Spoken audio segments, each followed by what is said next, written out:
താമരശ്ശേരി ചുരത്തിൽ വൻ മയക്കുമരുന്ന് വേട്ട. 194 gram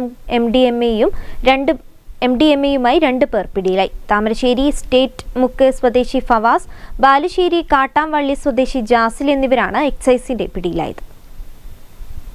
ഉത്തരമേഖല excise commissioner സ്ക്വാഡിലെ EI Shijumon ലഭിച്ച രഹസ്യവിവരത്തിന്റെ അടിസ്ഥാനത്തിൽ താമരശ്ശേരി റേഞ്ച് എക്സൈസ് സർക്കിൾ സംഘവും കമ്മീഷണർ സ്ക്വാഡും സംയുക്തമായി താമരശ്ശേരി സർക്കിൾ ഇൻസ്പെക്ടർ ജിനേഷ് EAയുടെ നേതൃത്വത്തിൽ താമരശ്ശേരി ചുരം 8-ാം വളവിൽ വെച്ച് നടത്തിയ പരിശോധനയ്ക്കിടെയാണ് കാറിൽ കടത്തുകയായിരുന്ന മാരക മയക്കുമരുന്നായ 194 ഗ്രാം MDMA-യും പിടികൂടിയത്. MDMA കടത്തിയ താമരശ്ശേരി എസ്റ്റേറ്റ് മുക്ക് സ്വദേശി ഫവാസ്, ബാലുശ്ശേരി കാട്ടാംവള്ളി സ്വദേശി ജാസിൽ P എന്നിവരെ അറസ്റ്റ് ചെയ്തു. മയക്കുമരുന്നും കടത്താനുപയോഗിച്ച ഇന്നോവ കാറും എക്സൈസ് സംഘം പിടിച്ചെടുത്തു. മൈസൂരിൽ നിന്നും 2 ലക്ഷം രൂപയ്ക്ക് മൊത്തം വ്യാപാരം നിന്നും വാങ്ങിയതാണെന്നും കേരളത്തിൽ ചില്ലറ വിൽപ്പന നടത്തിയാൽ 5 ലക്ഷം രൂപ ലഭിക്കുമെന്നും പ്രതികൾ എക്സൈസ് ഉദ്യോഗസ്ഥരുടെ ചോദ്യം ചെയ്യലിൽ പറഞ്ഞു.